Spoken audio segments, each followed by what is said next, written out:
Supreme court ने खनन पर लगने वाले रॉयल्टी को लेकर एक बड़ा फैसला सुनाते हुए केंद्र सरकार को झटका दे दिया है। कोर्ट ने कहा है कि राज्यों को खनिज वाली जमीन पर टैक्स लगाने का अधिकार है। इस पर कोई रॉयल्टी टैक्स नहीं है।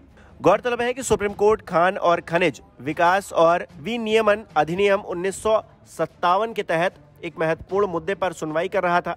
मामला ये था कि क्या खनिजों पर देय रॉयल्टी एक टैक्स है और क्या सिर्फ केंद्र सरकार के पास ही इस तरह का टैक्स लगाने का अधिकार है या राज्य सरकारें भी अपने क्षेत्र में खनिज भूमि पर लेवी लगा सकती हैं।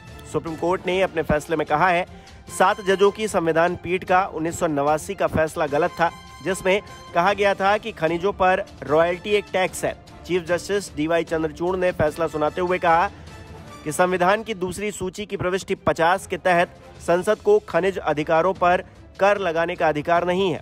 गौरतलब है कि साल 1989 में 7 जजों की संविधान पीठ ने कहा था कि केंद्र सरकार के पास संघ सूची 1 की प्रविष्टि 54 के तहत MMDRA जैसे संसद द्वारा बनाए गए कानूनों के तहत खानों और खनिज विकास के नियमन पर प्राथमिक अधिकार है।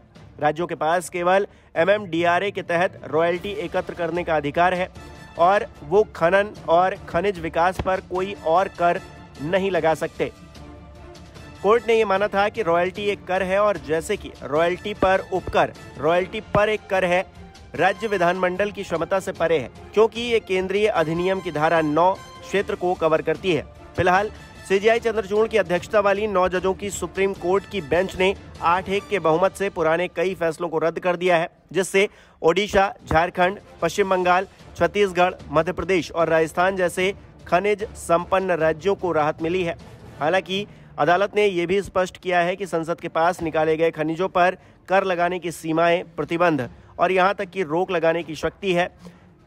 वहीं जस्टिस BV नागरत्ना ने बहुमत के फैसले से असहमति जताई है। अब इस मामले में 9 जजों की पीठ बुधवार को फिर से विचार करेगी कि उनका फैसला रेट्रोस्पेक्टिव होगा या फिर नहीं। अगर फैसला पूर्वव्यापी लागू होता है तो राज्यों को भारी कर बकाया देना पड़ सकता है। नमस्कार, मैं हूं मानक गुप्ता। अगर आपको हमारा ये वीडियो पसंद आया हो तो इसे लाइक और शेयर जरूर करें और हां, हमें सब्सक्राइब और फॉलो करना ना भूलें ताकि आप देश और दुनिया की कोई खबर मिस ना करें। तो जुड़े रहिए हमारे साथ और देखते रहिए